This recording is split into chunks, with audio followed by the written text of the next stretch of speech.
Dhandhuka home guard unit ખાતે બાબા સાહેબ નિર્વાણ દિવસની ઉજવણી કરાઈ. લાયસન્સ ઓફિસર સહિત હોમગાર્ડ જવાનો હાજર રહ્યા.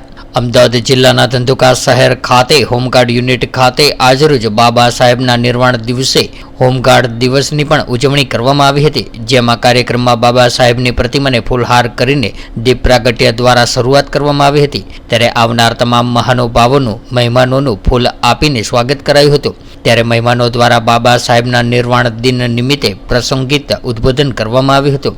કાર્યક્રમનું આયોજન હોમગાર્ડ યુનિટના જવાનો દ્વારા કરવામાં આવ્યું હતું. ત્યારે આ કાર્યક્રમમાં પૂર્વ હોમગાર્ડ કમાન્ડિંગ ઓફિસર પંચાલ સાહેબ, અમદાવાદ ગ્રામ્યના હોમગાર્ડ લાયસન્સ અધિકારી IP Dabhi, home guard commanding officer DG Pathak, નિવૃત્ત બેંક મેનેજર, નિવૃત્ત અન્ય સરકારી અધિકારીઓ, સામાજિક કાર્યકર્તાઓ, આગેવાનો તથા સમસ્ત હોમગાર્ડ યુનિટના જવાનો ઉપસ્થિત રહ્યા હતા. તો બધા પરિચિત છે, છતાં હું પરિચય આપું છું. એલ કે મકવાણા આપણા પૂર્વ હોમગાર્ડ છે અને મારા સિનિયર છે. સનતભાઈને આપણે સૌ ઓળખીએ છીએ. મામલતદાર કચેરીએ જેણે ડ્યુટી કરીએ છીએ એને ખબર છે. નિવૃત્ત કર્મચારી છે. કોણ મને હમણાં કહેતું નિવૃત્ત થઈ ગયા? હા, એટલે ચાલુ છે અને ચાલુ રહે એવું આપણે ઈચ્છીએ છીએ. મગન દાદાને ઓળખીએ છીએ. જીજી મકવાણા સાહેબ નિવૃત્ત બેંક મેનેજર, છેલ્લે અહીંયાથી જ નિવૃત્ત થયા હતા લગભગ.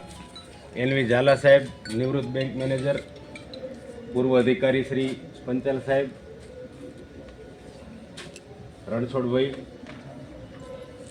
Home guard unit officer commanding Dhandhuka DG Pathak સાહેબ, આપણા સૌના સિનિયર કે રાસમિયા કાળુભાઈ, અને નવા મહેમાન છે એ કે પરમાર સાહેબ છે, રેલવેના ઓફિસર છે, તગડી ડ્યુટી છે અને હાલ અમારા મોટા ભાઈના મકાનમાં નિવાસ સ્થાન છે.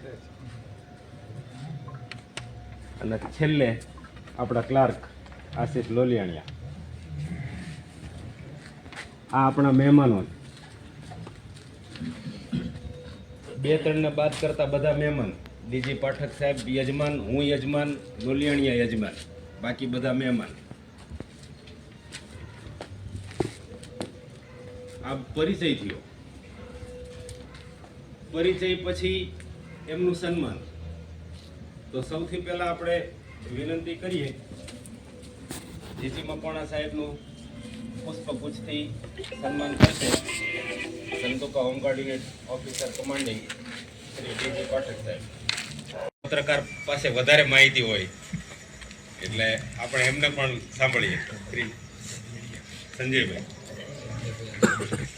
જય ભીમ, નમો બુદ્ધાય. જીજી મકવાણા સાહેબે તો આમ બધું બાબા સાહેબનું તમને ઉપરના સહિતની બધી માહિતી આપી જ છે. તેમ છતાં ખાસ તો આજે તમે જાડેજાભાઈ સાથે આપણું સ્વાગત કરાયું. 4-5 વર્ષથી પાડોશી છીએ પણ એ કંઈ ફોટો નહોતો, એ ફોટો આવી ગયો. બીજું કે કાલની હોમગાર્ડની તમારી હોમગાર્ડ સ્થાપના દિવસ હતો, બાય મિસ્ટેક મારાથી કવર કરવાનું રહી ગયું છે. બીજા બધા મિત્રોને લેવરાઈ દીધું છે, એટલે એ બદલ માફી માગું છું. અને પરિનિર્વાણ દિવસ 68માં આપણે બાબા સાહેબનું જ્યારે ઉજવતા હોય, અન્ય સમાજ માટે જો કહું, અહીંયા આપણે બધા સમાજના ઉપસ્થિત છીએ ત્યારે હોમગાર્ડ યુનિટમાં, કે કોલંબિયા યુનિવર્સિટીની અંદર 300 વર્ષનો એક રેકોર્ડ તપાસવામાં આવ્યો. એમાં ભારત દેશમાંથી સૌ પ્રથમ નંબરે જો કોઈ હોશિયાર વિદ્યાર્થી હોય તો ડૉક્ટર B.R. આંબેડકર છે. એ આપણા ભારત દેશના તમામ સમાજના લોકોની માટે ગર્વની વાત છે. એની સિવાય તમે જુઓ, દેશનો સૌથી મોટો પ્રશ્ન હતો રૂપીઝ, પૈસાનો. જે પ્રોબ્લેમ ઓફ રૂપીઝ નામનું પુસ્તક લખી ભારત દેશને અર્પણ કરી અને ભારત દેશની અંદર જે પૈસાની સમસ્યા છે એને બાબા સાહેબે દૂર કરેલી. હવે આ કોઈ એક સમાજ માટે તો હતું નહીં એ જે તે સમયે. એના પછીની તમે પ્રોવિડન્ટ ફંડ જે અત્યારે લઈએ છીએ આપણે, દરેક કંપની, અર્ધ સરકારી હોય, સરકારી હોય, પ્રાઇવેટ હોય, ફરજિયાત પ્રોવિડન્ટ ફંડ આપે છે. એ બાબા સાહેબની દેન છે.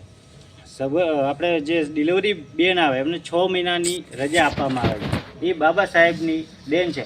અને આમાં કોઈ ભેદભાવ, આમાં કોઈ જાતનું અલગ છે નહીં કે ફક્ત કોઈ એક અનુસૂચિત જાતિને મળે કે જનરલ કેટેગરીને મળે કે ઓબીસીને મળે, તમામને મળે છે. માટે આ બધા જે બેનિફિટ છે અને બાબા સાહેબે જે કામ કર્યું છે એ બધા સમાજ માટે કર્યું છે. હવે ફક્ત અનુસૂચિત જાતિની વાત કરું તો અનુસૂચિત જાતિ સમાજને તો ભગવાન કરતાં પણ વિશેષ, ભગવાનને તો તમે ને મેં નથી જોયા, પણ બાબા સાહેબને એમના પુત્ર છે એટલે આપણે માનીએ છીએ કે એમને કોઈક ને કોઈકે જોયા છે. અને દરેક સમાનતા આપણને જે બોલવા ચાલવાની, બેસવા, ભણવાની જે આપણને સમાનતા નથી, એ સમાનતા અપાવરાઈ દરેકની સાથે એકજૂટ થઈને આજ પત્રકાર હું બન્યો, કોઈ શિક્ષક બન્યા, કોઈ મેનેજર બન્યા, કોઈ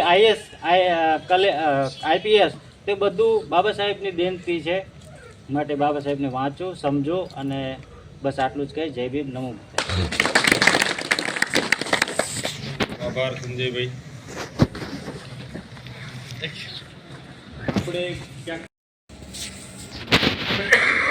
જે પુસ્તક એમણે લખ્યું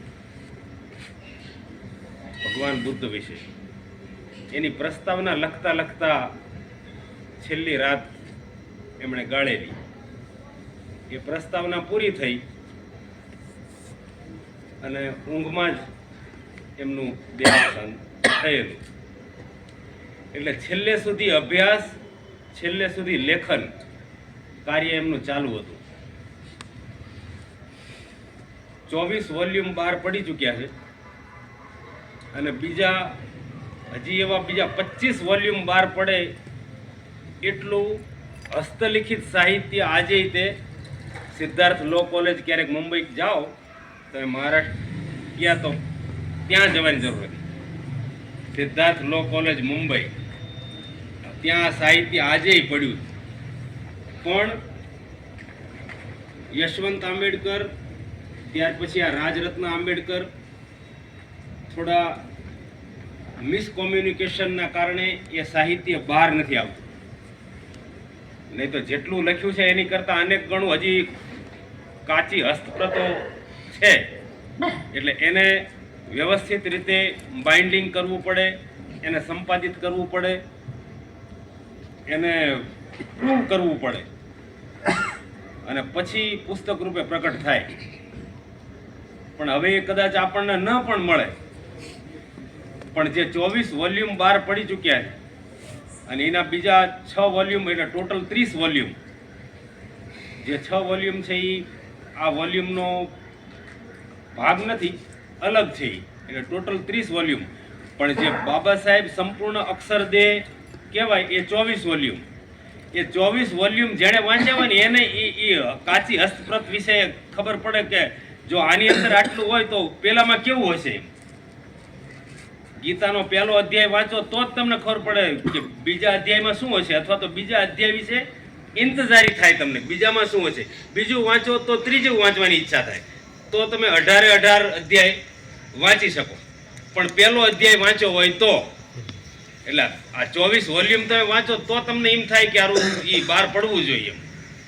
એટલે ખરેખર વાંચવા જેવા છે. પહેલા 24માંથી જે આવ્યું લાઇબ્રેરીમાં ઉપલબ્ધ હોય તોય ઠીક.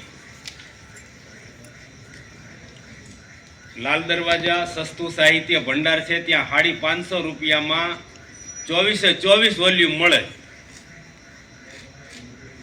પણ કોઈના ઘરે હોય તો આંગળી ઊંચી કરો, ખાલી 550 રૂપિયા 24 વોલ્યુમ. એટલે तो व्हाट्सएप, ट्विटर, फेसबुक, इंस्टा जहाँ भी आपका अकाउंट है, इसे शेयर बटन के द्वारा वहाँ पर शेयर करें